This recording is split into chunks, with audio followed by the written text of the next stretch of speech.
Imagina un cuerpo militar tan poderoso que podía decidir, en cuestión de horas, quién se sentaba en el trono más importante del mundo antiguo. Un ejército que no marchaba a conquistar tierras lejanas, sino que permanecía en el corazón de Roma, custodiando al emperador, y a veces traicionándolo. Esa fue la Guardia Pretoriana, soldados de élite que empezaron como protectores personales y terminaron convirtiéndose en árbitros del poder imperial. La historia de los pretorianos es un viaje fascinante por los pasillos del poder romano. Ellos no eran simples soldados, sino hombres privilegiados, con salarios superiores, mejores condiciones y el derecho de vivir cerca del centro político más influyente del mundo. Su sola presencia generaba respeto y miedo. Y lo que comenzó como una fuerza de seguridad creada por Augusto, el primer emperador, pronto se transformó en un actor decisivo en las intrigas, conspiraciones y cambios de mando que marcaron al imperio. Pero la paradoja es inevitable. Aquellos que debían proteger la vida del emperador, muchas veces fueron quienes la apagaron. De la mano de prefectos ambiciosos, como el célebre Sejano bajo Tiberio, los pretorianos se convirtieron en piezas claves de complots que hicieron tambalear a Roma. Fueron ellos quienes asesinaron a Calígula y, en un giro sorprendente, proclamaron a Claudio. Incluso llegaron a subastar el trono al mejor postor en el año 193, en un espectáculo de corrupción sin precedentes. A lo largo de siglos, los pretorianos simbolizaron tanto la lealtad como la traición, la fuerza como la decadencia. Y su final, decretado por Constantino, refleja el precio que Roma tuvo que pagar por permitir que una guardia privada se transformara en dueña del poder imperial. Esta es la historia completa de los pretorianos. En la vasta maquinaria del Imperio Romano, cada institución cumplía un papel que sostenía la grandeza de aquel mundo. Sin embargo, pocas alcanzaron la notoriedad, la influencia y la ambigüedad histórica de la Guardia Pretoriana. Antes de adentrarnos en sus intrigas, asesinatos y giros de poder, conviene detenernos un momento a definir qué eran exactamente los pretorianos y por qué su existencia marcó un antes y un después en la historia de Roma. El nombre de esta fuerza proviene del término latino praetorium. En la República, el praetorium era la tienda de campaña de un general en campaña, el lugar donde se tomaban las decisiones más importantes y desde donde se dirigía al ejército. Los soldados que custodiaban ese espacio privilegiado, protegiendo al comandante, eran conocidos como cohortes pretorianas. En esencia, se trataba de escoltas personales que acompañaban a líderes militares en sus expediciones. No eran, por tanto, un cuerpo permanente ni institucionalizado, sino una unidad de confianza que surgía de manera puntual para garantizar la seguridad de un general en el fragor de la guerra. Con el tiempo, aquella idea se adaptó a nuevas circunstancias. Roma, en transición de república a imperio, se convirtió en un espacio donde el poder se concentraba en una sola figura: el príncipe o emperador. Y así como los generales necesitaban de una escolta en el campo de batalla, el nuevo líder del mundo romano necesitaba protección en la capital y en su vida cotidiana. Fue Augusto, el primer emperador, quien institucionalizó a los pretorianos como guardia permanente, consciente de que sin un cuerpo militar fiel a su persona, su autoridad estaría siempre en riesgo. La función esencial de los pretorianos era simple en su planteamiento: salvaguardar al emperador y a su familia. Pero en la práctica, su rol trascendió esa misión inicial. Situados en Roma, en contacto directo con el palacio imperial, estos hombres gozaban de privilegios únicos: mejores sueldos, menor tiempo de servicio en comparación con las legiones y la posibilidad de acceder a riquezas y favores. Esa posición, a medio camino entre el soldado y el cortesano, les otorgaba un poder invisible, pues estaban en el centro de todas las decisiones y, muchas veces, en los pasillos donde se tramaban conspiraciones. Definir a los pretorianos, entonces, no se limita a decir que eran la guardia personal del emperador. Eran, más bien, una institución militar política que encarnaba la unión y el conflicto entre el poder armado y el poder civil. Sus espadas no solo defendían, también amenazaban. Su cercanía al emperador no solo los hacía protectores, sino también jueces silenciosos de su destino.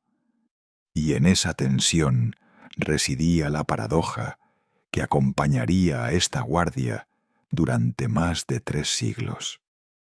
Creados para dar seguridad, terminaron siendo en más de una ocasión el mayor peligro para los mismos emperadores a los que juraron lealtad. Así comenzó la historia de los pretorianos, como escoltas de un campamento militar, transformados en la fuerza que decidiría el rumbo de Roma. De soldados. El origen se remonta a los últimos siglos de la República, cuando los generales en campaña, alejados de Roma, eran responsables de su propia seguridad. En aquellos escenarios, el Praetorium, la tienda central del campamento militar, era el corazón de la operación y, al mismo tiempo, un objetivo vulnerable. Allí se custodiaban los estandartes, los planes de batalla y, por supuesto, la vida del comandante. Para garantizar esa seguridad, los generales seleccionaban a soldados de confianza, elegidos por su valentía y lealtad, que asumían el rol de escolta personal. En un principio, estas guardias eran improvisadas y temporales. Su único propósito era acompañar al general mientras duraba la campaña. Una vez concluida la expedición, esos hombres regresaban a sus legiones o se licenciaban.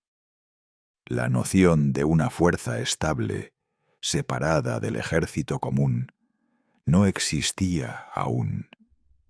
Sin embargo, la experiencia demostró que tener una guardia selecta podía marcar la diferencia no solo en la seguridad física del general, sino también en la cohesión del ejército. Los soldados sabían que aquellos escogidos disfrutaban de privilegios, mejores posiciones, cercanía al mando y, en ocasiones, recompensas económicas superiores. Durante las convulsiones del siglo I antes de Cristo, cuando Roma se vio sacudida por guerras civiles y rivalidades personales, estas escoltas comenzaron a adquirir un peso mayor. Figuras como Mario, Sila, Pompeyo y Julio César no dudaron en rodearse de tropas leales, muchas veces escogidas no solo por su habilidad militar, sino por su fidelidad al líder más que al Senado o a la República. Esa fidelidad personalizada fue un paso decisivo hacia la transformación de las antiguas cohortes pretorianas en un cuerpo con identidad propia. Sila, durante su dictadura, 82-79 a.C., fue uno de los primeros en institucionalizar de manera parcial estas guardias, otorgando a sus escoltas funciones que trascendían la simple custodia. Pompeyo también mantuvo a su alrededor contingentes escogidos, que no solo lo protegían en campaña, sino que lo acompañaban en sus apariciones públicas en Roma, subrayando su estatus como líder militar y político. El caso más emblemático fue el de Julio César. En sus campañas en la Galia y posteriormente en las guerras civiles, César mantuvo una guardia personal compuesta por veteranos de confianza. Estos hombres, acostumbrados a marchar siempre cerca de su general, formaban un círculo de lealtad que lo acompañó incluso en su ascenso político. No es casualidad que tras su asesinato en el año 44 a.C., la idea de proteger a un hombre en particular, y no a las instituciones republicanas, se convirtiera en un asunto central en la política romana. La muerte de César precipitó un nuevo período de caos. Entre sus herederos y rivales, Octavio, quien más tarde se convertiría en Augusto, comprendió mejor que nadie el valor de tener una guardia selecta.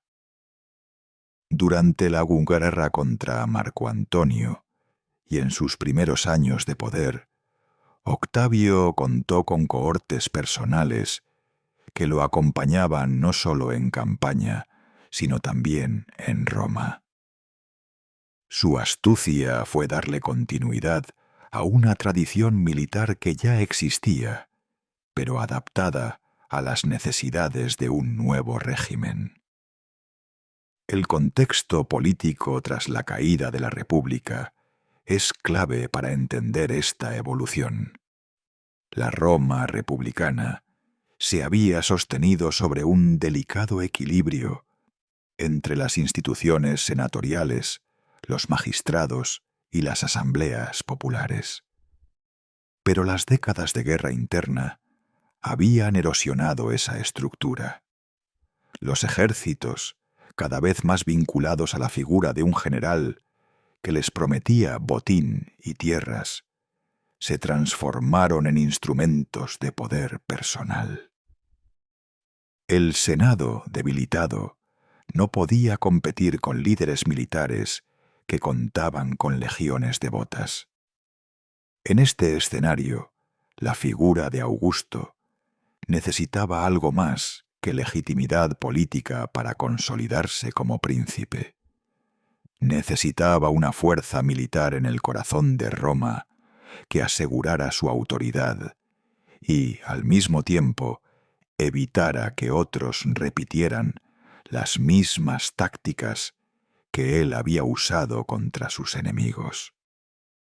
De ahí surgió la idea de transformar aquellas guardias temporales en un cuerpo permanente, profesional y directamente vinculado al emperador.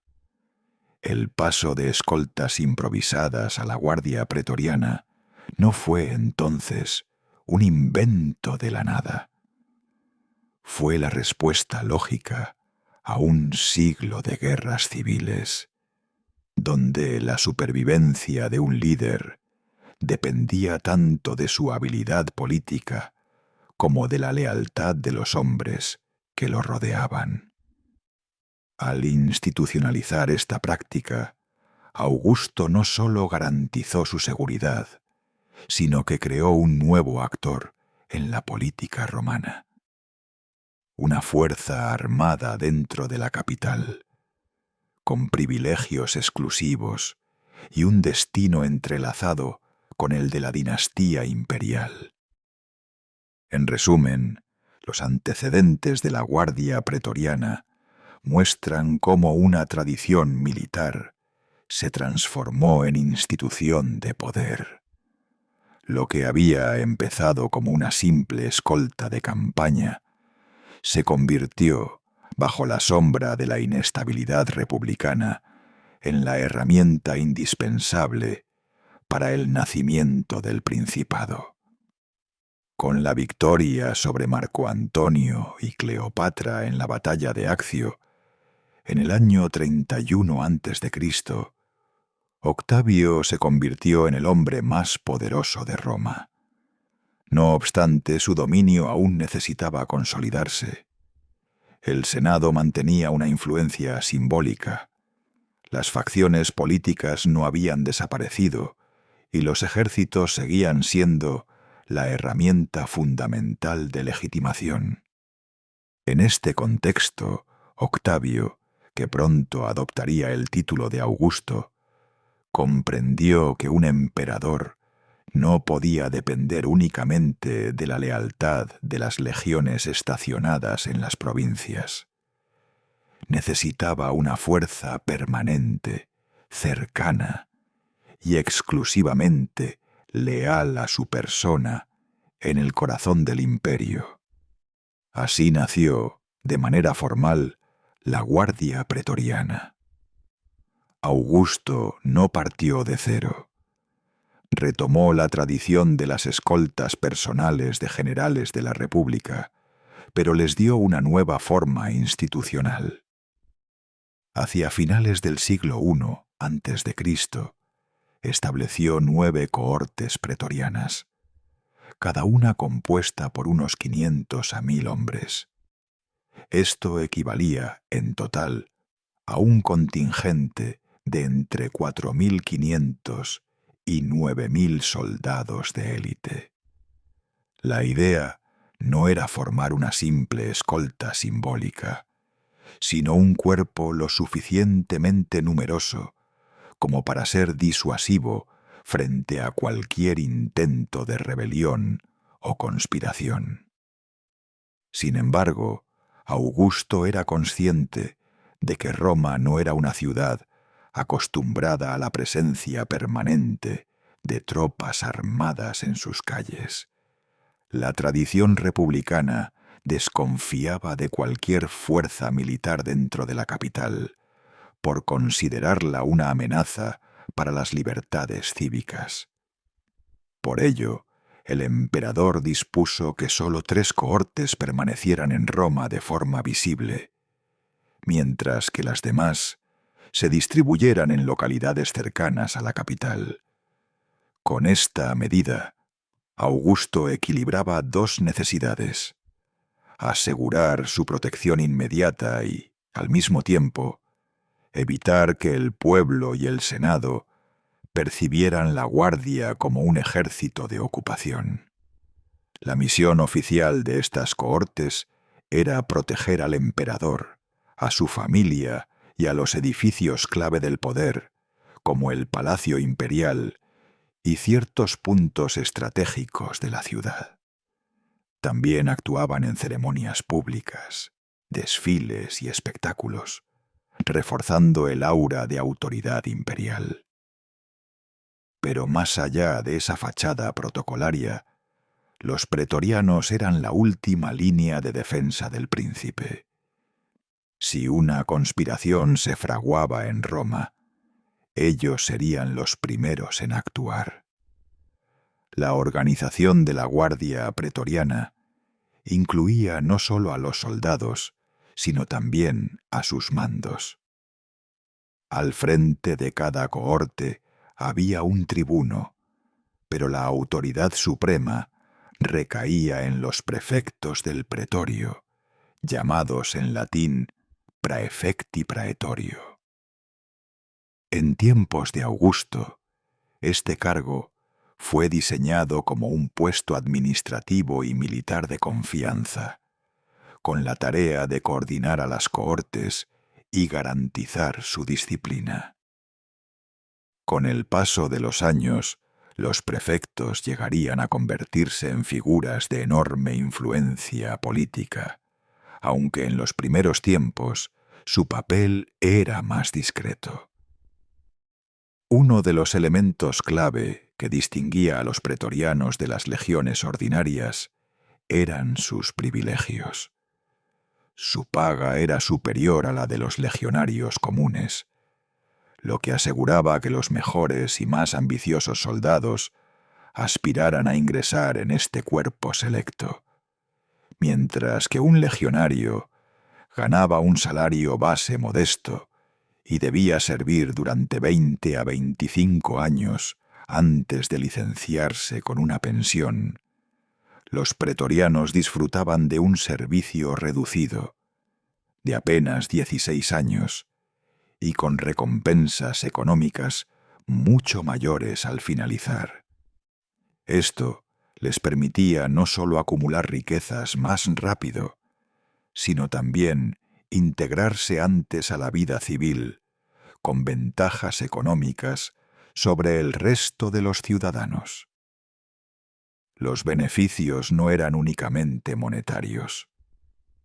Los pretorianos, al estar destinados en la capital, gozaban de un estilo de vida menos exigente que las legiones apostadas en las fronteras del imperio. No tenían que soportar largos inviernos en Germania, ni calores extremos en Siria o Egipto. En cambio, permanecían en el entorno urbano de Roma, con acceso a comodidades, espectáculos, comercio y la posibilidad de tejer relaciones cercanas con la élite política.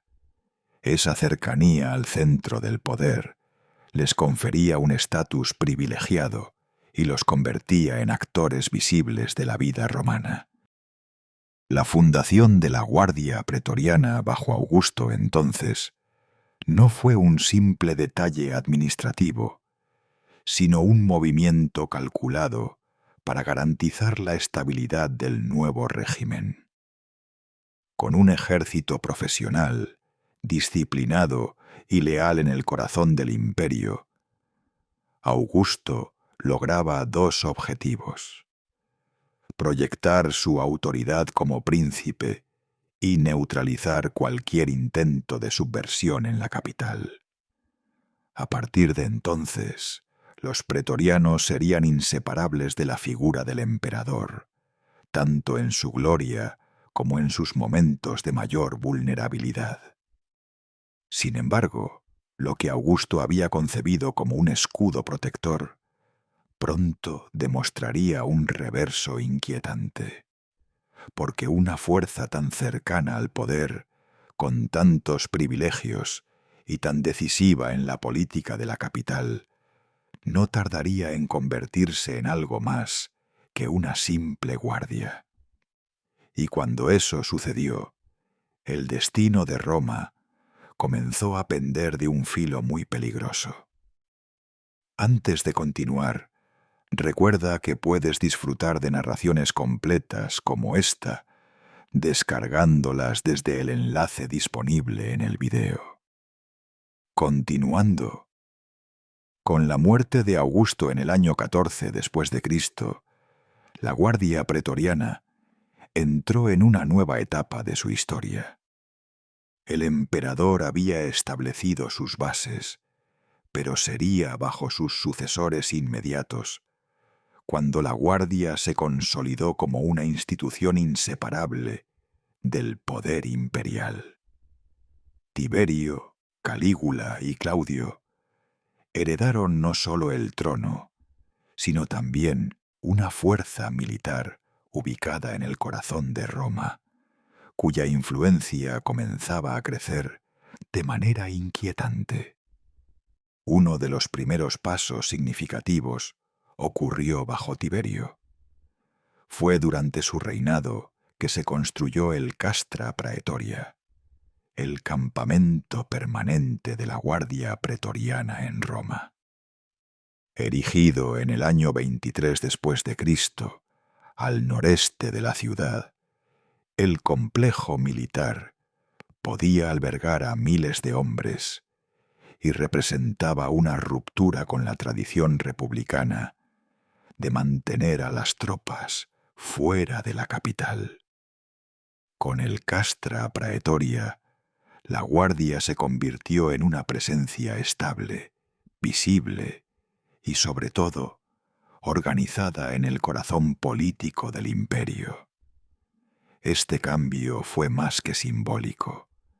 Significaba que, a diferencia de las legiones destinadas en las fronteras, los pretorianos vivían literalmente al lado de los centros de poder.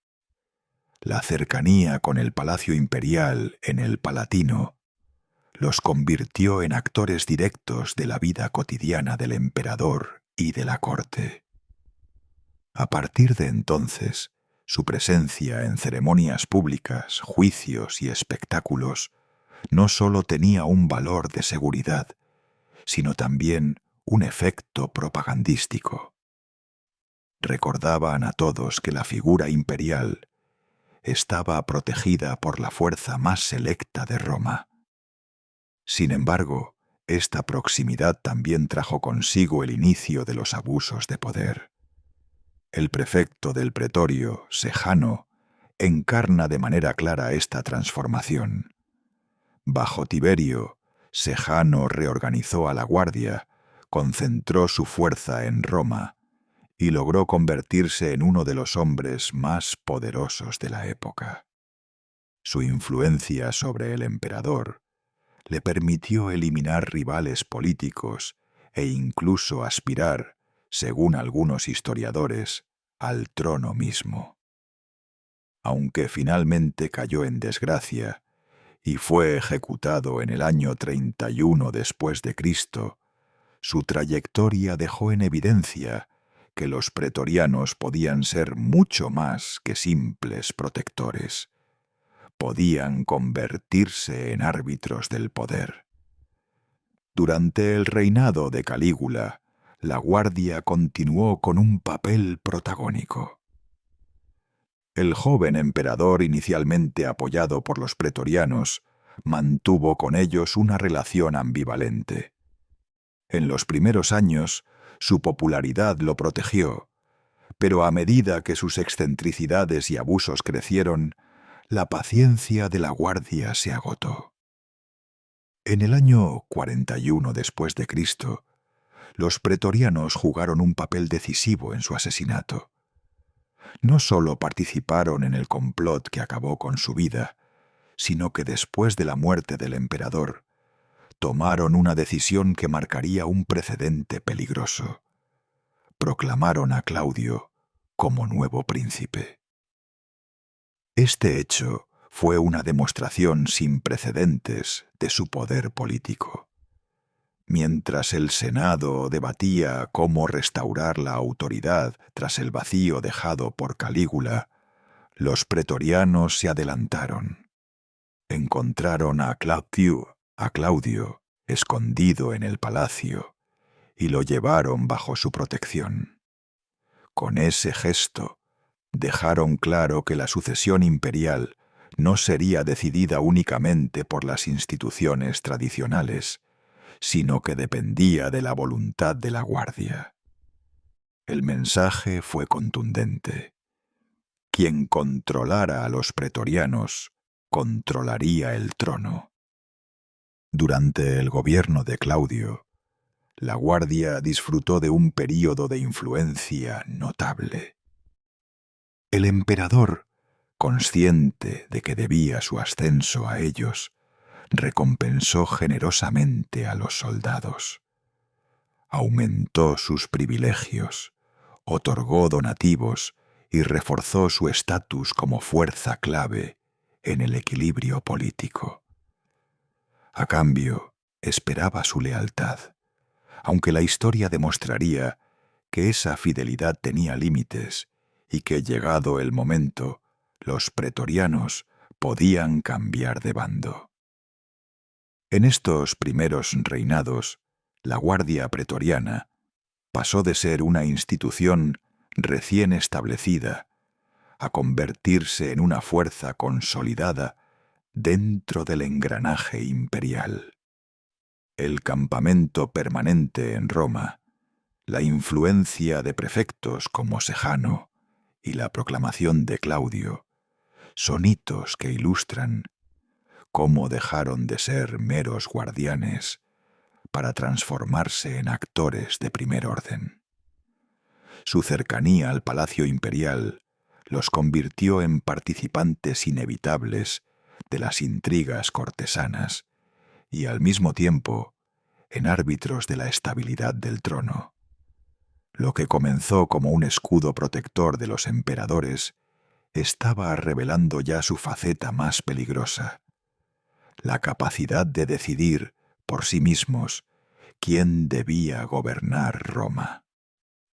Y esa capacidad, con el paso del tiempo, alcanzaría extremos que nadie en la época de Augusto, hubiera imaginado. El gobierno de Tiberio, sucesor de Augusto, estuvo marcado por la figura de un hombre que supo ver en la Guardia Pretoriana algo más que un simple cuerpo de protección: Lucio Helio Sejano. Este personaje, hijo de un caballero y con experiencia militar, entendió que los pretorianos podían ser mucho más que guardianes del emperador. Si se les organizaba de forma estratégica, podían convertirse en una herramienta decisiva para moldear el poder imperial.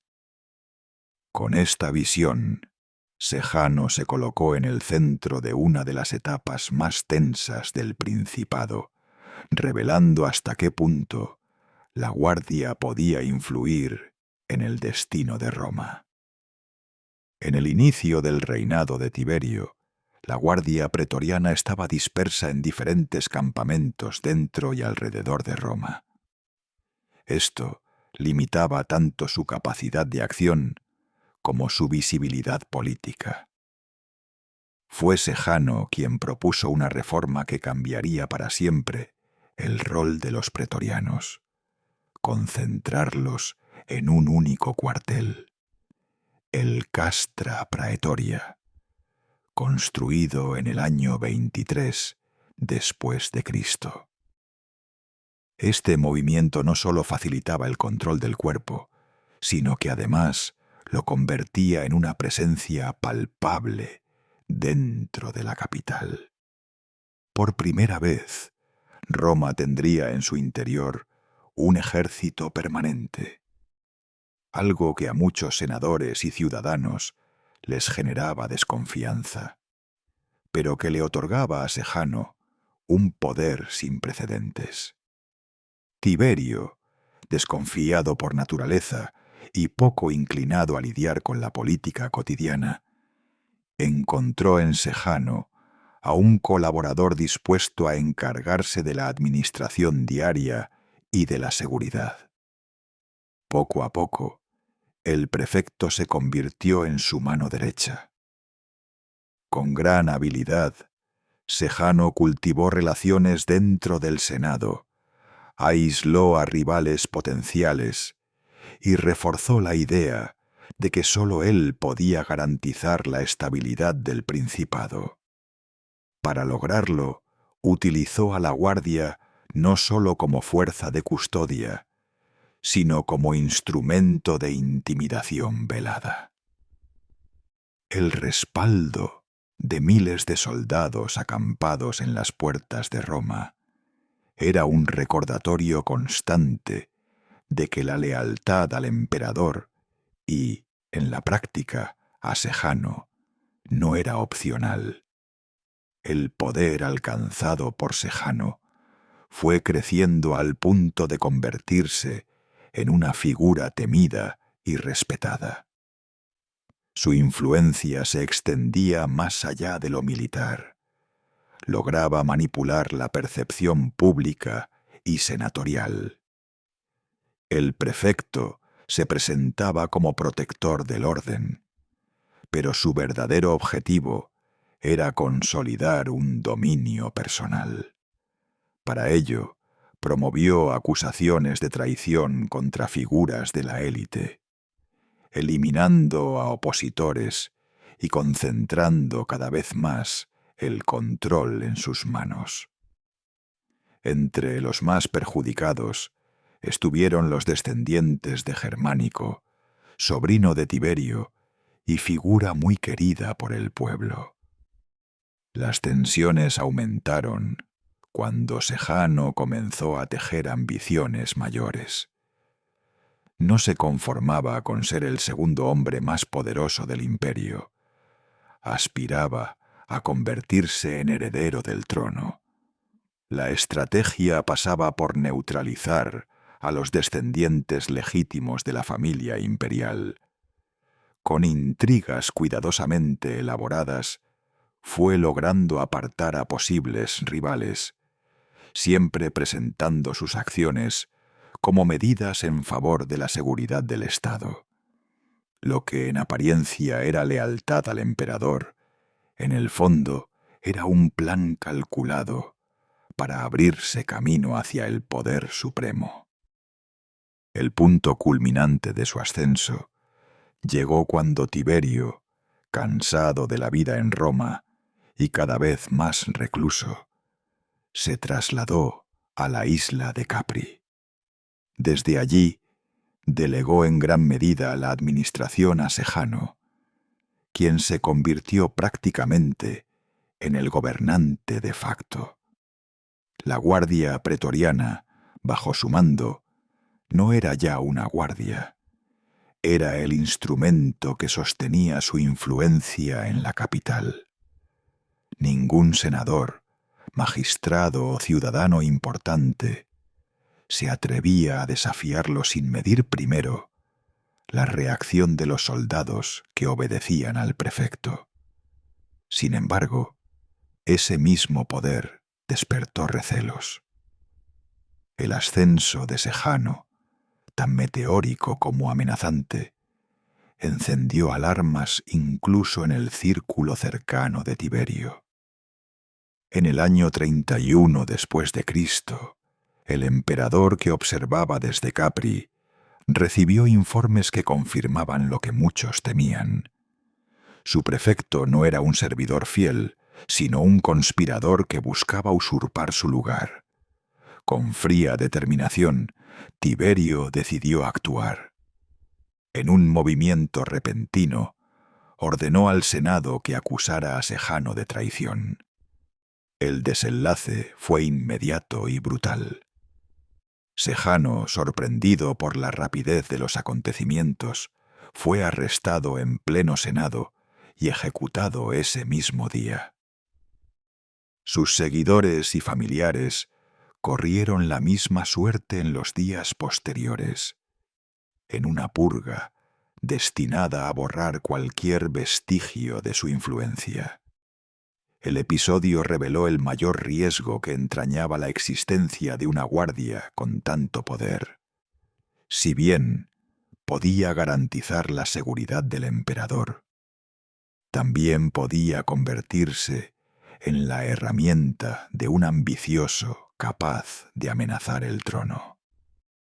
La caída de Sejano dejó una huella profunda en la historia de los pretorianos.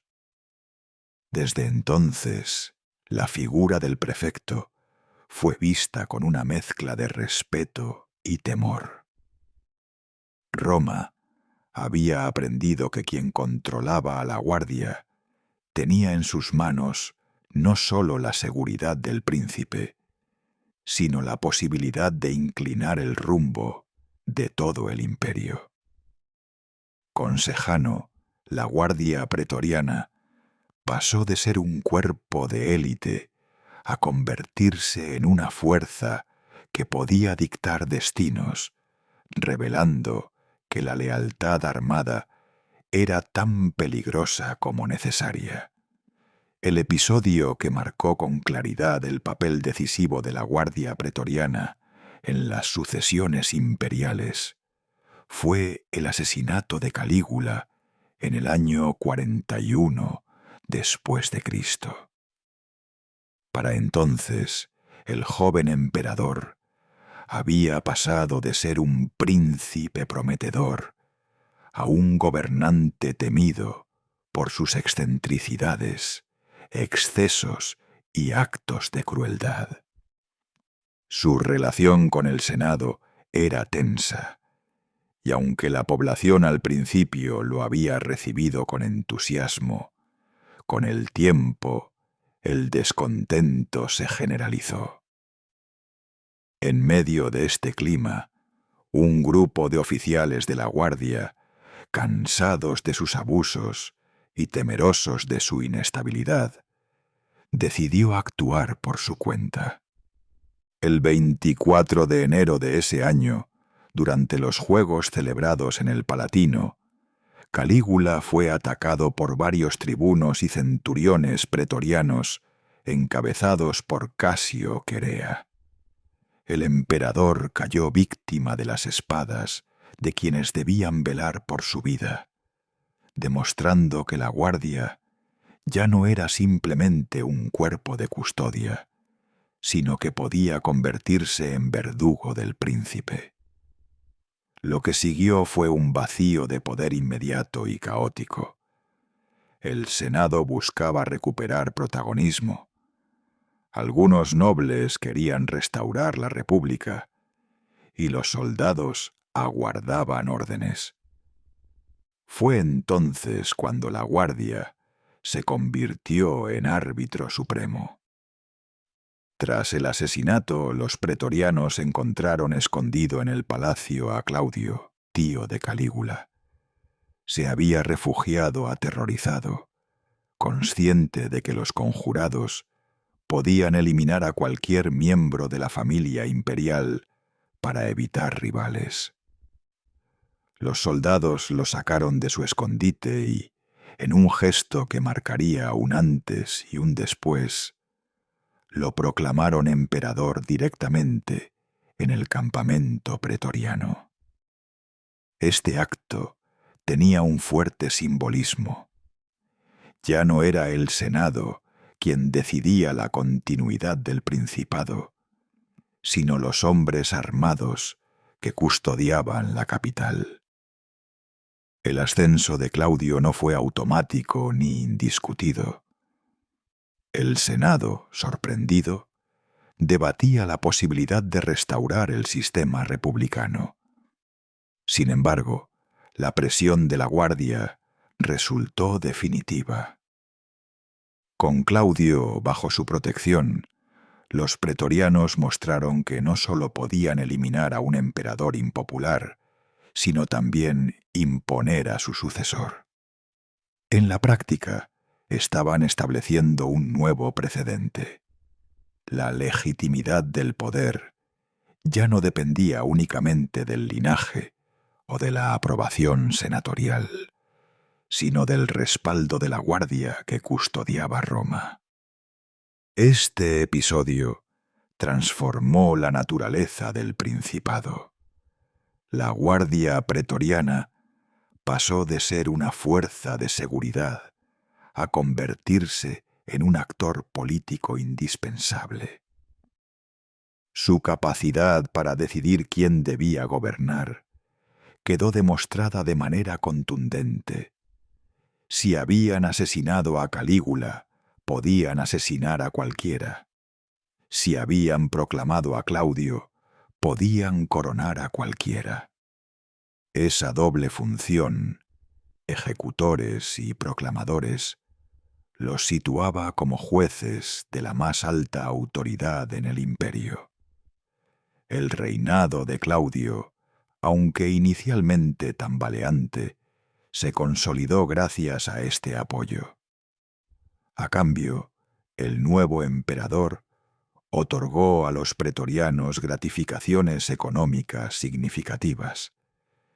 Este gesto revelaba otra dimensión de su poder. La guardia ya no solo se movía por lealtad o disciplina, sino también por intereses materiales.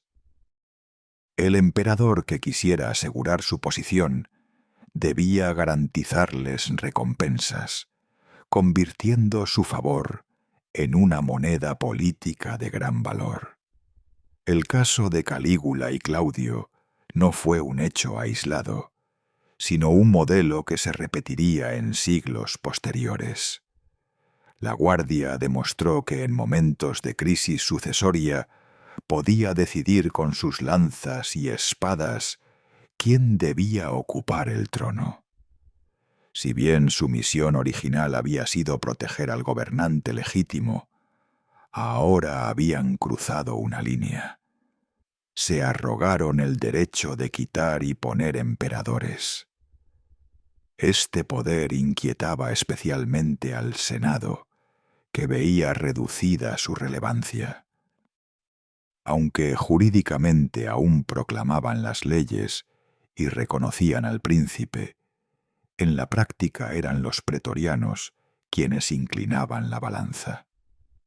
La proclamación de Claudio marcó la primera ocasión en que el poder militar dentro de la capital impuso abiertamente su voluntad sobre la aristocracia. A partir de entonces, la relación entre emperadores y guardia quedaría definida por un delicado equilibrio de miedo, gratitud y conveniencia mutua. El asesinato de Calígula y la entronización de Claudio ejemplifican con nitidez el cambio de rol de los pretorianos. De guardianes se transformaron en árbitros de la sucesión. Su capacidad para decidir la continuidad del imperio inauguró una tradición peligrosa, en la que los emperadores vivían conscientes de que su destino podía depender más de la lealtad de sus guardias que de cualquier institución política o respaldo popular. Así, lo que comenzó como un acto excepcional en el año 41 se consolidaría como parte de la dinámica imperial. La Guardia Pretoriana, al intervenir en la sucesión, convirtió al trono en un botín sujeto a su protección y, llegado el caso, a su violencia. Roma había pasado un umbral. Los custodios del poder eran también los jueces de quien lo merecía. Con el paso del tiempo, la Guardia Pretoriana dejó de ser vista únicamente como un cuerpo de élite al servicio del emperador. En los siglos I y II después de Cristo, su presencia se convirtió en una realidad cotidiana para la vida de Roma.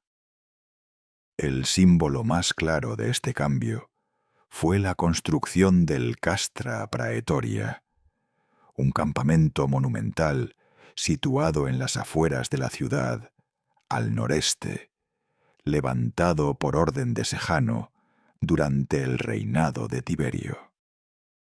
A partir de ese momento, los pretorianos ya no eran un destacamento disperso en villas privadas o palacios imperiales, sino una fuerza militar permanentemente acantonada en el corazón del poder. La vida en el Castra Praetoria tenía rasgos distintos a la de un legionario común. Mientras que los soldados de frontera pasaban años en condiciones duras, enfrentando invasiones y climas extremos, los pretorianos disfrutaban de privilegios notables. Su salario era superior al de un legionario. Recibían donativos extraordinarios en ocasiones especiales, como la proclamación de un nuevo emperador. Y su servicio era más corto, alrededor de 16 años, frente a los 20 o 25 exigidos en las legiones. Esto les permitía retirarse más jóvenes, con pensiones y recompensas que aseguraban un futuro cómodo. Además, los pretorianos gozaban de cierta proximidad a la vida urbana.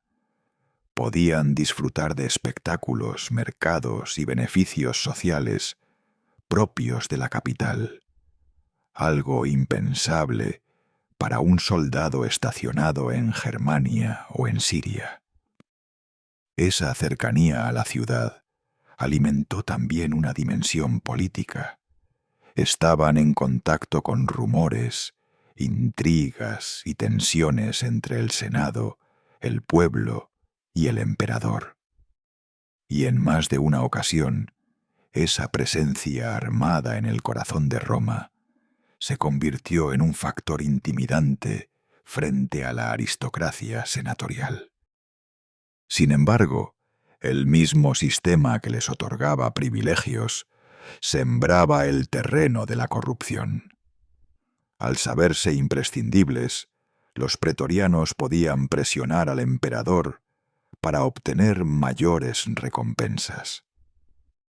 Los donativos, conocidos como donativa, se convirtieron en un mecanismo habitual de negociación política.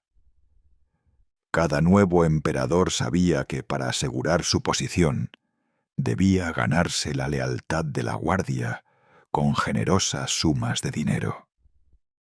Este patrón transformó a la guardia en un actor con intereses económicos, capaz de condicionar decisiones imperiales a cambio de beneficios. El Senado, por su parte, observaba con recelo esta situación. La aristocracia romana, que en tiempos republicanos había sido el núcleo del poder, veía cómo un grupo de soldados privilegiados se convertía en árbitro de la política. La tensión se reflejaba en debates y críticas veladas, pero rara vez se traducía en acciones directas. Enfrentarse a los pretorianos era demasiado arriesgado. En cambio, el pueblo tenía una relación ambivalente con ellos. Por un lado, los pretorianos eran vistos como protectores de la ciudad y mantenedores del orden. Por otro, su poder y su riqueza generaban resentimiento, pues representaban la cara más evidente del favoritismo imperial. La militarización de Roma alcanzó niveles sin precedentes. Aunque la capital siempre había tenido guardias urbanas y cuerpos de seguridad, nunca antes había contado con un ejército permanente en su interior. El Castra Praetoria era una fortaleza dentro de la ciudad, con muros, torres y miles de soldados armados listos para actuar. Su sola existencia recordaba a senadores y ciudadanos que el verdadero poder estaba respaldado por las lanzas y escudos de los pretorianos. La vida diaria de los pretorianos combinaba entrenamiento militar con funciones ceremoniales y políticas.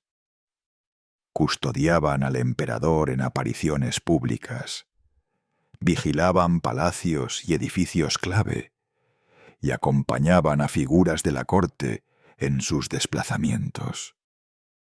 Pero también estaban preparados para sofocar disturbios urbanos o manifestaciones de descontento popular. En un contexto donde el pueblo de Roma podía ser volátil y explosivo, contar con tropas bien entrenadas y cercanas al centro de la ciudad resultaba invaluable para los emperadores. No obstante, esta cercanía también tenía un precio. Los pretorianos no eran ajenos a las pasiones y conflictos internos. En ocasiones, participaban en luchas de facciones dentro del propio palacio, se alineaban con candidatos al trono y hasta intimidaban a senadores que se oponían a los designios imperiales. La corrupción no se limitaba al dinero. Las ambiciones personales y las alianzas secretas se multiplicaban dentro de los muros del Castra Praetoria. El siglo I y el siglo II vieron consolidarse este modelo. Bajo emperadores como Vespasiano, Domiciano o Trajano, la guardia se mantuvo como fuerza clave en la política romana.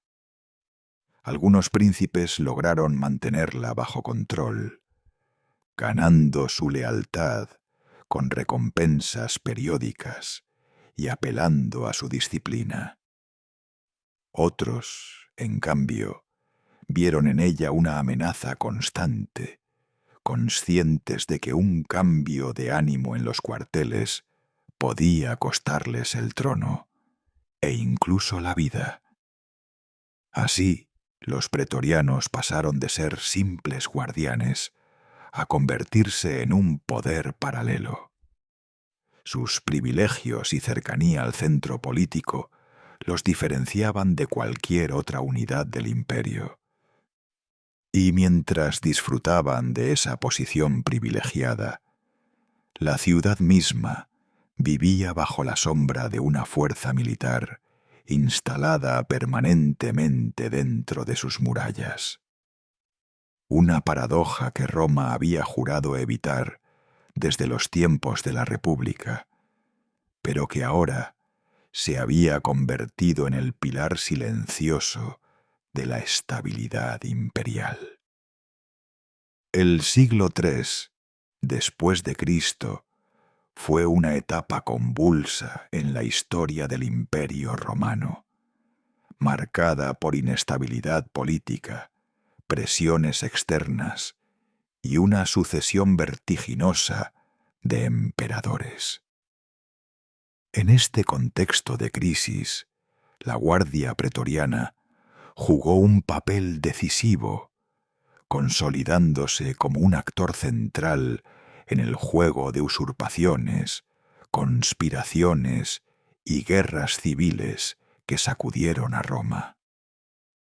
Desde finales del siglo II ya se había visto un precedente peligroso. La Guardia vendió literalmente el trono tras el asesinato de Pertinax en el año 193. En una subasta pública, en el propio Castra Praetoria, proclamaron emperador al senador Didio Juliano, quien ofreció la mayor suma de dinero a cambio de su lealtad. Este episodio fue un anticipo del siglo siguiente, pues reveló hasta qué punto los pretorianos concebían la púrpura imperial como un botín negociable. Ahora se convirtió en un factor de peso dentro de las campañas militares y en las luchas por el poder entre generales. Cada vez que un emperador caía en batalla o era asesinado, los pretorianos participaban en la elección de su sucesor, bien apoyando a un candidato, bien eliminando a quien consideraban un obstáculo. Durante los reinados de Caracalla y Macrino, por ejemplo, la Guardia fue protagonista de intrigas palaciegas y movimientos de poder. El asesinato de Caracalla en el año 217, perpetrado por un miembro de su escolta, evidenció que ni siquiera los emperadores más militarizados podían confiar plenamente en su protección. La proclamación de Macrino como sucesor, impulsada en parte por elementos de la Guardia, mostró de nuevo su capacidad para moldear el rumbo del imperio. Más adelante, en medio de la llamada crisis del siglo III, la Guardia Pretoriana se convirtió en pieza clave en la multiplicación de usurpadores. Mientras las fronteras eran presionadas por godos, persas y otros pueblos, dentro de Roma los pretorianos intervenían activamente en la disputa entre generales rivales. Su cercanía al centro político les daba la ventaja de controlar la proclamación oficial y de presionar al Senado para que legitimara al candidato de su preferencia. La Guardia también jugó un papel importante en el ascenso de emperadores de origen militar. El apoyo pretoriano podía ser decisivo para que un general victorioso en las fronteras se transformara en emperador reconocido en Roma. Sin embargo, esa dinámica alimentaba el caos. Con tanta facilidad como podían respaldar a un gobernante, también podían abandonarlo o eliminarlo si sus intereses no eran satisfechos. El resultado fue una espiral de inestabilidad. Entre 235 y 284, el imperio tuvo decenas de emperadores y usurpadores, muchos de los cuales dependieron del respaldo de la Guardia Pretoriana en su camino al trono. Este ciclo de asesinatos, proclamaciones y traiciones debilitó enormemente la autoridad imperial y transmitió al pueblo y al Senado la sensación de que el verdadero poder residía en los cuarteles. La corrupción alcanzó también nuevas dimensiones. Los donativa, ya habituales en siglos anteriores, se convirtieron en pagos casi obligatorios. Todo emperador recién entronizado debía entregar sumas enormes a los pretorianos para asegurarse su fidelidad. Esta práctica drenaba los recursos del Estado y obligaba a aumentar impuestos o confiscar bienes, generando malestar en provincias y ciudades. Al mismo tiempo, la militarización de la vida urbana en Roma alcanzó su punto más crítico. Los pretorianos, acostumbrados a intervenir en disputas políticas, se volvieron cada vez más violentos en las calles, sofocando disturbios, intimidando al Senado y actuando como una fuerza de choque al servicio de sus propios intereses. La distancia entre su misión original de proteger al emperador y su función real en el siglo III era enorme. Eran ya un cuerpo que dictaba la política, derribaba y alzaba gobernantes, y contribuía al desorden que corroía las instituciones romanas. En suma, el siglo III fue la época en que la Guardia Pretoriana alcanzó la cima de su influencia y al mismo tiempo se convirtió en un símbolo del caos. Su capacidad para decidir el destino de los emperadores no fortaleció al imperio. Lo sumió en una inestabilidad casi permanente, donde la espada de los guardianes podía ser tanto el sostén como la perdición del poder imperial. El año 193 después de Cristo pasó a la historia como uno de los episodios más turbios del Imperio Romano, conocido como el Año de los 5 Emperadores. En el centro de este caos se encontraba, una vez más, la Guardia Pretoriana, cuyo comportamiento dejó al descubierto hasta qué punto se había corrompido la misión original de proteger al príncipe.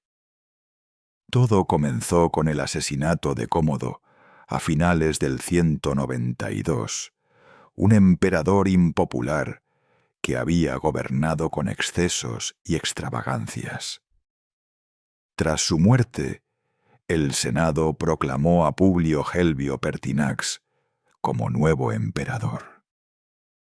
Pertinax era un hombre experimentado, con una carrera militar y política respetable, que intentó restaurar el orden y aplicar disciplina en un imperio desgastado. Sin embargo, su relación con la Guardia Pretoriana se deterioró casi de inmediato. Pertinax buscó imponer austeridad en los gastos, lo que afectaba directamente a las expectativas de los pretorianos. Acostumbrados a recibir donativos generosos, percibieron que el nuevo emperador no estaba dispuesto a colmar sus demandas económicas. Además, Pertinax intentó imponer disciplina dentro del castra praetoria, lo que fue interpretado como una afrenta a su autonomía y privilegios. La tensión alcanzó un punto crítico apenas 3 meses después de su ascenso. El 28 de marzo del 193, un grupo de soldados pretorianos irrumpió en el Palacio Imperial y asesinó a Pertinax. El crimen no fue un acto aislado de conspiradores, sino una acción directa de la guardia encargada de protegerlo. Con su muerte, la figura del emperador quedó reducida a un título a merced de los intereses militares. Lo que siguió fue aún más escandaloso. Los pretorianos, conscientes de su poder, decidieron literalmente subastar el trono. Reunidos en el castra praetoria, anunciaron que la púrpura imperial sería entregada a quien ofreciera la mayor suma de dinero. 2 candidatos se presentaron: Tito Flavio Sulpiciano, prefecto de la ciudad y suegro de Pertinax, y Marco Didio Juliano, un senador rico y ambicioso. La escena fue vergonzosa para la dignidad romana. Los soldados escuchaban las ofertas como si se tratara de un mercado. Sulpiciano prometió una considerable suma, pero Juliano superó la puja, comprometiéndose a pagar 25.000 sestercios a cada pretoriano, una cantidad descomunal que garantizaba la fortuna personal de cada miembro de la guardia. Ante semejante promesa, los pretorianos proclamaron a Juliano como emperador y lo escoltaron hasta el Senado, obligando a los senadores a ratificar su nombramiento. Este acto representó la degradación absoluta del ideal imperial. El poder ya no se transmitía por herencia, mérito militar o decisión del Senado, sino por compra directa al cuerpo encargado de custodiarlo. El trono de Roma había adquirido un precio, y ese precio lo habían fijado quienes deberían haber sido los garantes de la estabilidad. La reacción del pueblo y del ejército provincial fue de indignación. En las calles de Roma, la población abucheaba a Juliano, llamándolo mercader de la púrpura. En las provincias, los generales con mando en las legiones veían con desdén la corrupción de la guardia pretoriana. Muy pronto, varios comandantes fueron proclamados emperadores por sus tropas. Pestenio Nigro en Siria, Clodio Albino en Britania y Septimio Severo en Panonia. El imperio quedaba así dividido entre múltiples aspirantes, iniciando una guerra civil. Juliano, a pesar de haber comprado el trono, nunca logró ejercer control real. Dependía exclusivamente del favor pretoriano, pero carecía de legitimidad ante el Senado el pueblo y las legiones.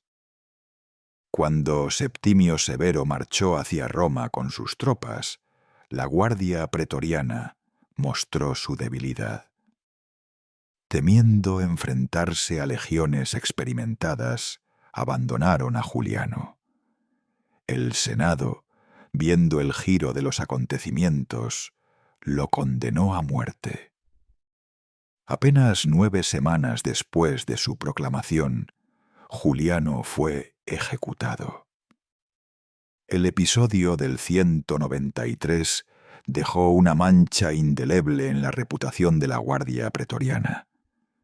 No solo habían asesinado a un emperador que buscaba disciplinarlos, sino que habían puesto en venta el trono, desprestigiando la autoridad imperial. Aunque en los años siguientes siguieron desempeñando un papel influyente, nunca se borró la percepción de que la guardia era corrupta y capaz de traicionar a Roma por dinero.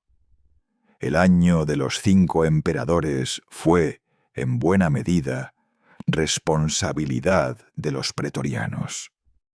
Su ambición y su codicia desencadenaron una guerra civil que sólo concluyó con el ascenso de Septimio Severo, un general que no olvidaría la deshonra sufrida a manos de aquellos que habían convertido al imperio en mercancía.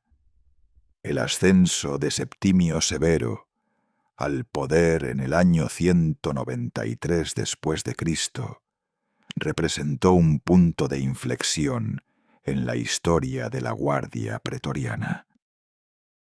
El nuevo emperador, tras imponerse en la guerra civil que siguió al asesinato de Pertinax y la subasta del trono, comprendió que la guardia había perdido toda credibilidad.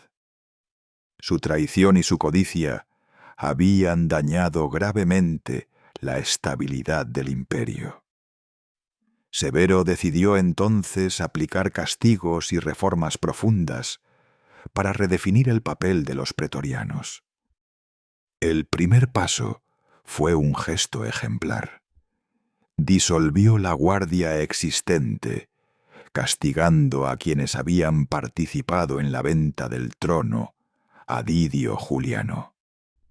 Los obligó a abandonar Roma y en muchos casos los desterró. Con esta medida enviaba un mensaje claro. La corrupción no quedaría impune y el emperador no dependía de su favor, sino de la lealtad de las legiones provinciales que lo habían llevado al poder. Tras la purga, reorganizó el cuerpo desde sus cimientos. En lugar de reclutar en Italia, como había sido tradición, Severo recurrió a las legiones provinciales, especialmente a aquellas que le habían mostrado fidelidad durante su campaña. De esta manera, llenó las filas de la nueva guardia pretoriana con soldados veteranos de Panonia y otras regiones. El cambio no era menor. Al incluir a provinciales, desplazaba el monopolio itálico sobre el cuerpo y creaba un lazo personal de gratitud hacia él. El emperador que los había promovido desde las fronteras hasta el corazón del poder. Otra reforma clave fue la mejora en el salario. Severo aumentó las pagas y garantizó recompensas adicionales, asegurando que el nuevo cuerpo se sintiera valorado. La memoria de los donativos extraordinarios seguía siendo fundamental para mantener la lealtad, pero ahora estaban integrados en una política más sistemática.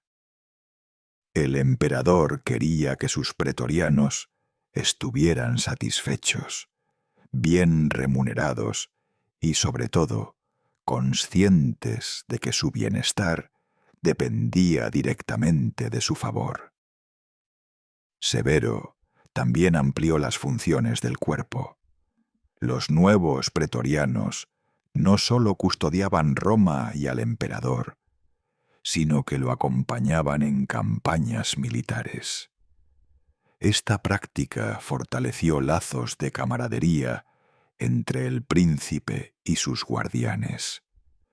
Al marchar junto a las legiones, los pretorianos dejaron de ser vistos únicamente como una guardia urbana privilegiada para convertirse en parte activa de las guerras.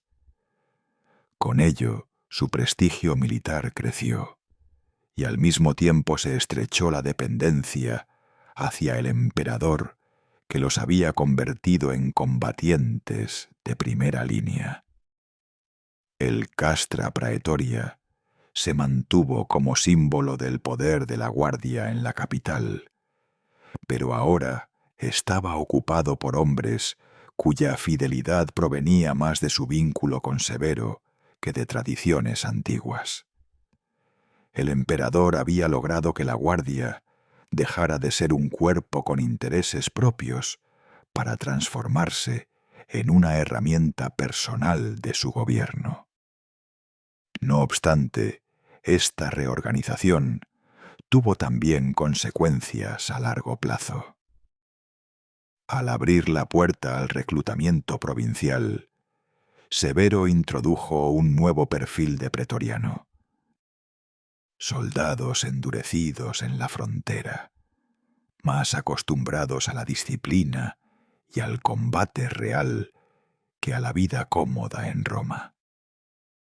Esto fortaleció al cuerpo como fuerza militar, pero también lo hizo más difícil de controlar en épocas posteriores, cuando emperadores menos sólidos no supieron manejar a tropas tan experimentadas y ambiciosas. Las reformas de Septimio Severo aseguraron temporalmente la lealtad de la guardia pretoriana. Con castigos ejemplares, mejoras salariales y un reclutamiento cuidadosamente diseñado, transformó al cuerpo en un instrumento fiable de su poder personal. Sin embargo, en ese mismo proceso asentó un precedente. La guardia podía ser remodelada según la voluntad del emperador, lo que significaba que su identidad y misión no eran fijas, sino moldeables al servicio de quien ocupara el trono. Si la guardia pretoriana representaba un poder militar en el corazón de Roma, sus comandantes, los prefectos pretorianos, fueron adquiriendo un rol que iba mucho más allá de lo castrense. Originalmente concebidos como oficiales encargados de la disciplina y la organización del cuerpo, en el transcurso de los siglos I al III se transformaron en figuras políticas de primer orden, con una influencia que a menudo rivalizaba con la de senadores y consejeros imperiales. El prefecto pretoriano tenía un mando directo sobre miles de soldados y una cercanía constante al emperador.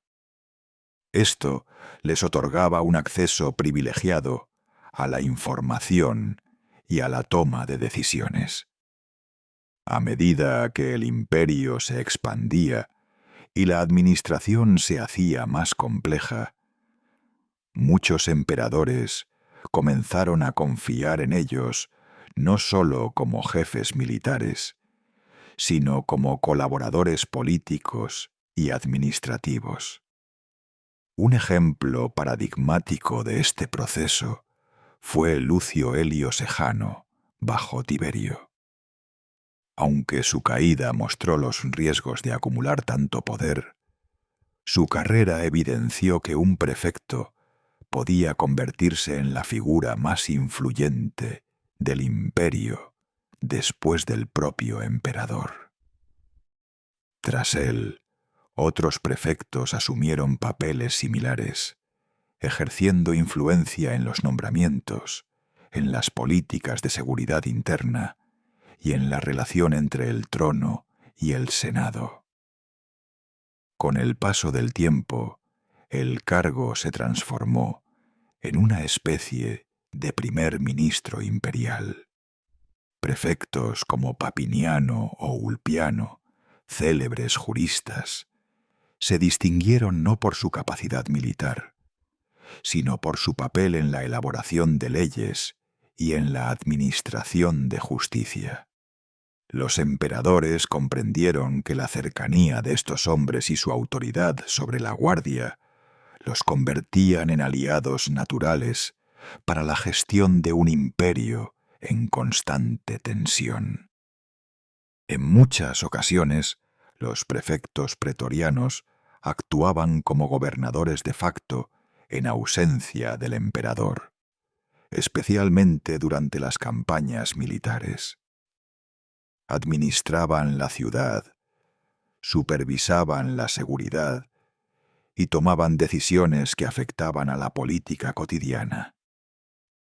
Al mismo tiempo, su autoridad se extendía a provincias y territorios clave, ya que podían ser enviados a misiones especiales con poderes extraordinarios.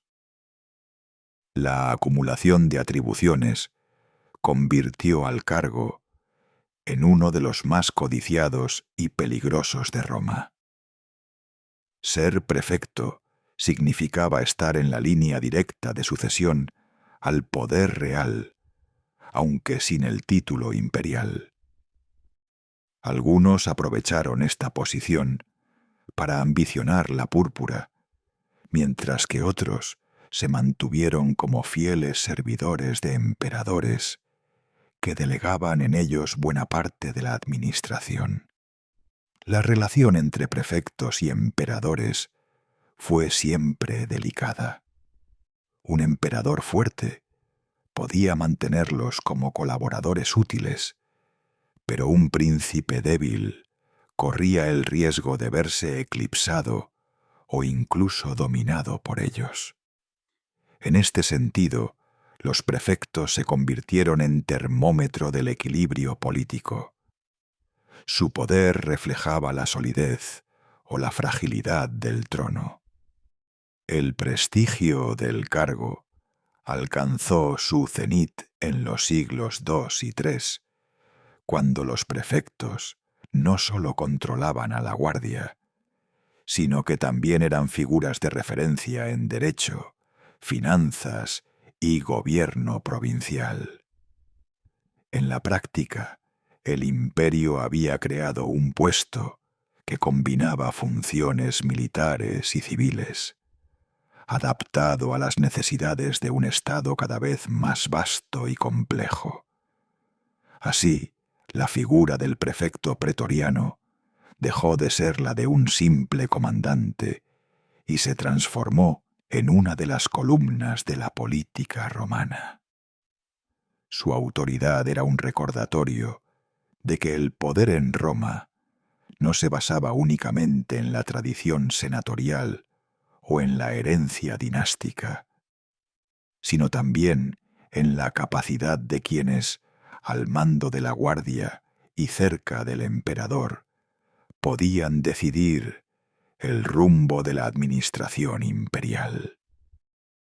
Durante el siglo IV, la guardia pretoriana comenzó a experimentar un declive notable en su relevancia política y militar. La transformación del Imperio Romano en un sistema más fragmentado, con centros de poder en diversas ciudades y provincias, redujo drásticamente el papel central que había jugado esta fuerza en los siglos anteriores.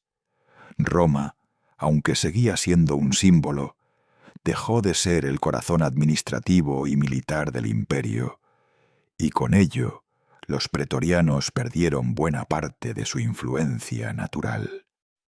El traslado de la corte imperial a lugares como Milán, Nicomedia o más tarde Constantinopla dejó a la guardia sin la cercanía privilegiada al emperador que había sido la base de su poder. La ciudad de Roma se convirtió más en un centro ceremonial que en un núcleo de decisiones. La guardia seguía existiendo, con su campamento en las afueras de la capital, pero su papel activo en la política disminuía. En lo militar, las reformas de los emperadores del siglo IV favorecieron cada vez más a tropas móviles, unidades capaces de desplazarse rápidamente por todo el imperio para hacer frente a las amenazas externas. Mientras tanto, la Guardia Pretoriana, tradicionalmente estacionada en Roma, no encajaba en esa nueva estrategia defensiva.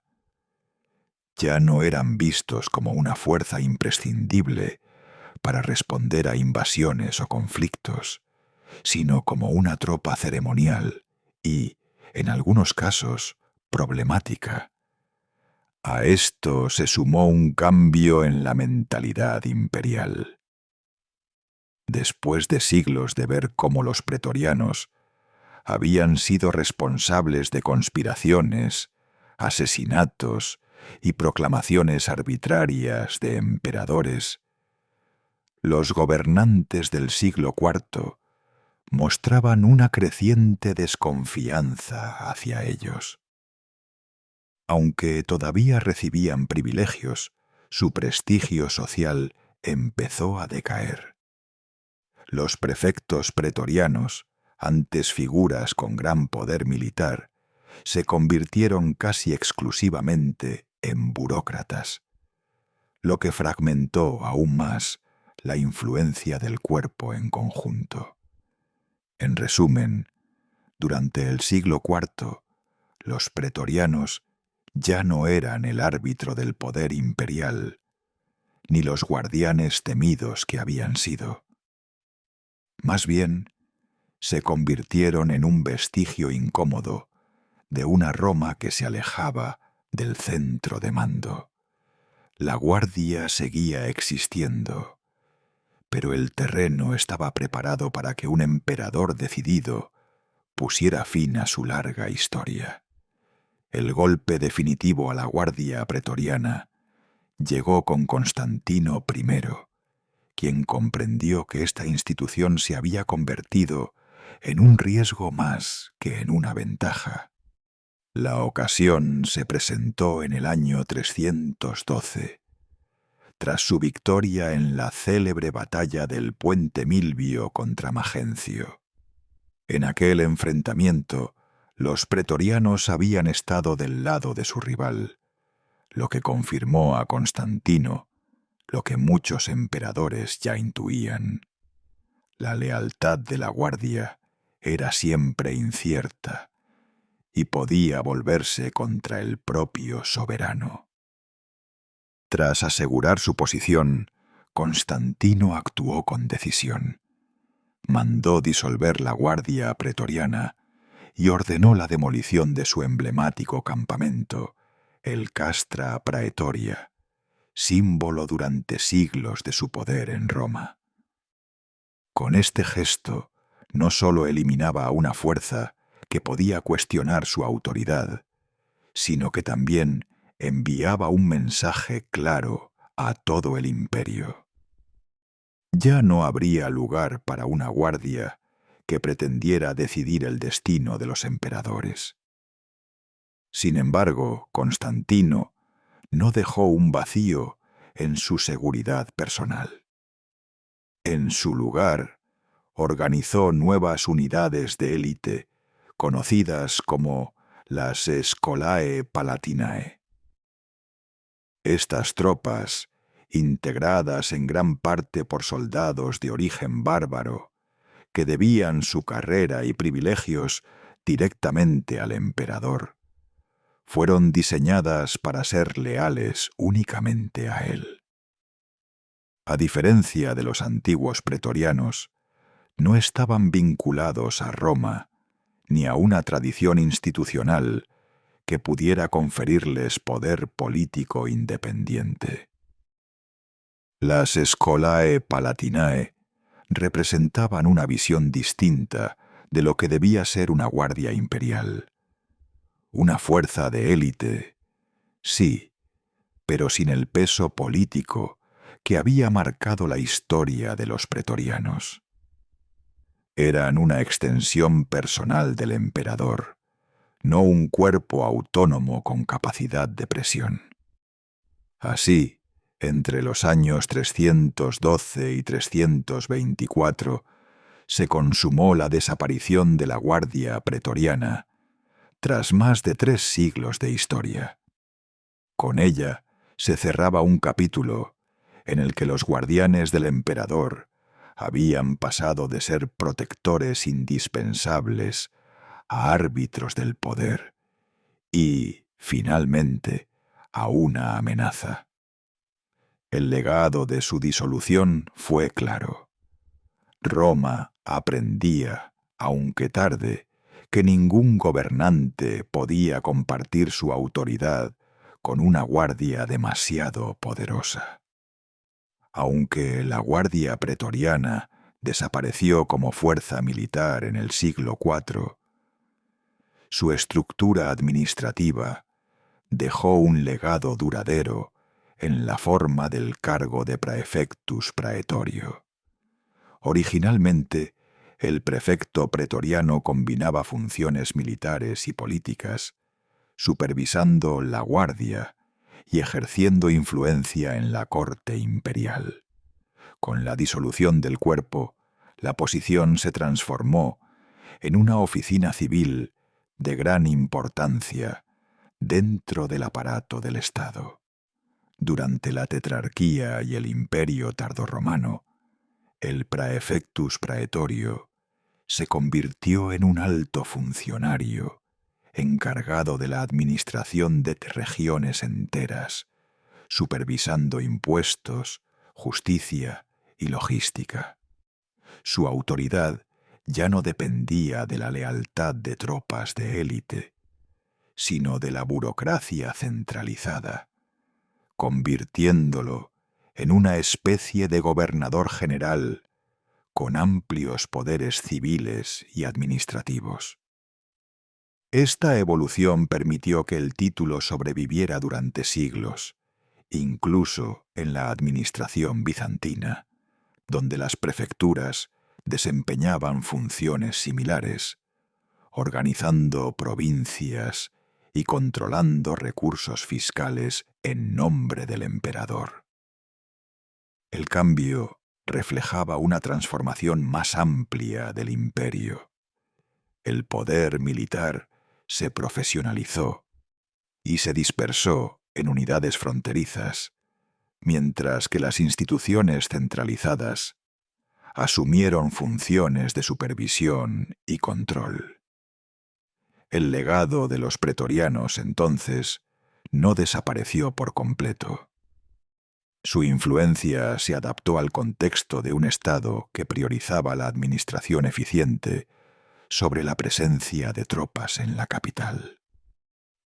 El cargo de prefecto pretoriano permaneció como uno de los pilares de la burocracia tardorromana, testimonio de cómo una institución originalmente militar podía convertirse en columna vertebral de la administración civil. En definitiva, aunque los pretorianos como guardia desaparecieron, la oficina que encabezaban sobrevivió durante siglos, transformándose en un instrumento de gobernanza y control estatal, demostrando la capacidad de adaptación de las estructuras romanas a cambios profundos en la política y la sociedad del imperio.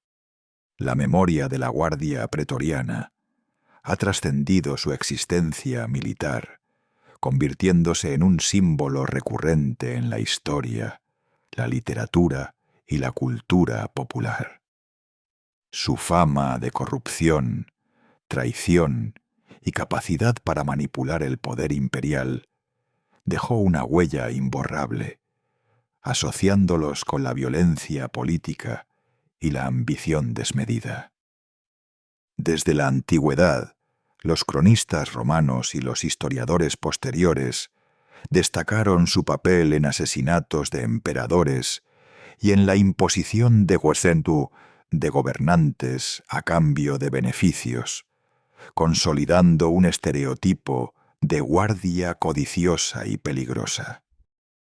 En la literatura, los pretorianos aparecen como figuras poderosas y a menudo sin escrúpulos, desde las crónicas de Suetonio hasta relatos modernos sobre Roma imperial. Su imagen sirve para ejemplificar los riesgos del poder concentrado en un grupo reducido y la fragilidad de la autoridad frente a la fuerza militar interna. Asimismo, su nombre se ha mantenido en expresiones modernas, como el uso de pretoriano para describir a guardaespaldas, fuerzas de élite o aliados políticos que actúan en beneficio de un líder con lealtad personal, no institucional.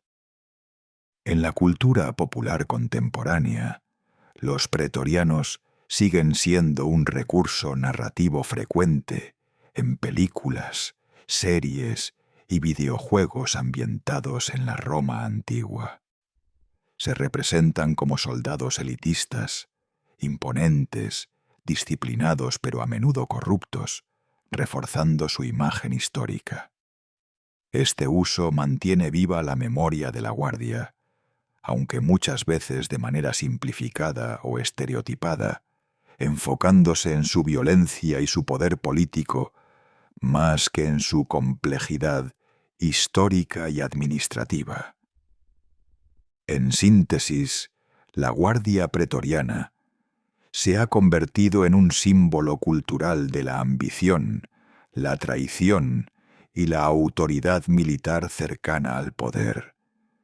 Su memoria trasciende los hechos históricos y perdura en la imaginación colectiva, recordando la combinación de prestigio, privilegio y peligro que caracterizó a estos guardianes de los emperadores romanos.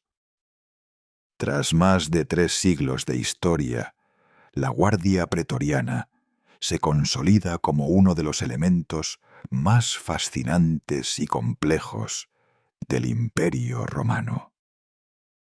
Desde sus orígenes como escolta de generales y emperadores hasta su disolución por Constantino, los pretorianos no fueron simplemente soldados.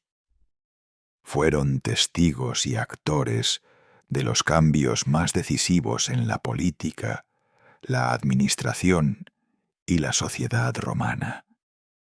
Su evolución refleja tanto la grandeza como las vulnerabilidades de Roma. En sus primeras etapas, los pretorianos ofrecieron un equilibrio indispensable entre protección del emperador y estabilidad en la ciudad.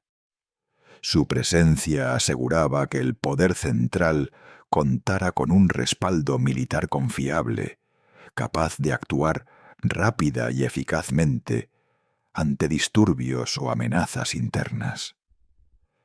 Sin embargo, esa cercanía al poder también generó tensiones inevitables. La guardia, acostumbrada a privilegios, recompensas y cercanía al trono, se convirtió con el tiempo en un actor político con intereses propios. Este giro marcó la historia de emperadores y usurpadores, desde Sejano hasta el escandaloso año de los 5 emperadores. Su influencia no se limitó a la política. Los pretorianos moldearon la vida urbana, imponiendo disciplina, intimidando al Senado y ejerciendo un control simbólico sobre Roma misma. Su campamento, el Castra Praetoria, fue más que una base militar. Era un centro de poder que recordaba a todos que la autoridad dependía de la lealtad de quienes sostenían la espada del emperador. La corrupción y la ambición personal se entrelazaban con su función protectora, creando una paradoja. Eran imprescindibles y al mismo tiempo un riesgo constante para la estabilidad del imperio. Con Septimio Severo, la Guardia fue reformada, reclutando tropas provinciales leales al emperador, aumentando salarios y consolidando la dependencia personal. Los prefectos pretorianos, por su parte, pasaron de ser comandantes militares a figuras administrativas y políticas de primer orden, capaces de influir en decisiones imperiales y en la gobernanza de provincias. Sin embargo, los siglos siguientes demostraron que el poder concentrado siempre traía consigo el peligro de la corrupción y la inestabilidad. Finalmente, Constantino I marcó el final de la Guardia Pretoriana. La creación de las Scholae Palatinae representó la transición de una guardia autónoma a unidades de élite bajo control directo del emperador, asegurando lealtad personal y eliminando la amenaza de un cuerpo capaz de decidir la suerte de un trono. Aun así, el legado institucional y cultural de los pretorianos perduró. Su oficina evolucionó en la administración tardorromana y bizantina, y su memoria quedó inmortalizada como símbolo de poder, corrupción y ambición en la historia y la cultura popular. Si quieres disfrutar de esta narración y otras como esta, puedes descargar los audios directamente desde el enlace del video y escucharlos sin anuncios ni interrupciones. Perfecto para estudiar o sumergirte en la historia mientras viajas o descansas. Y antes de despedirnos, no olvides suscribirte al canal para recibir más historias fascinantes de la antigüedad y la historia mundial. Dale like si te gustó este recorrido por la historia de los pretorianos. Comparte el video con otros apasionados de Roma y deja tu comentario contándonos cuál aspecto de la Guardia te pareció más sorprendente. Gracias por acompañarnos y nos vemos en la próxima historia.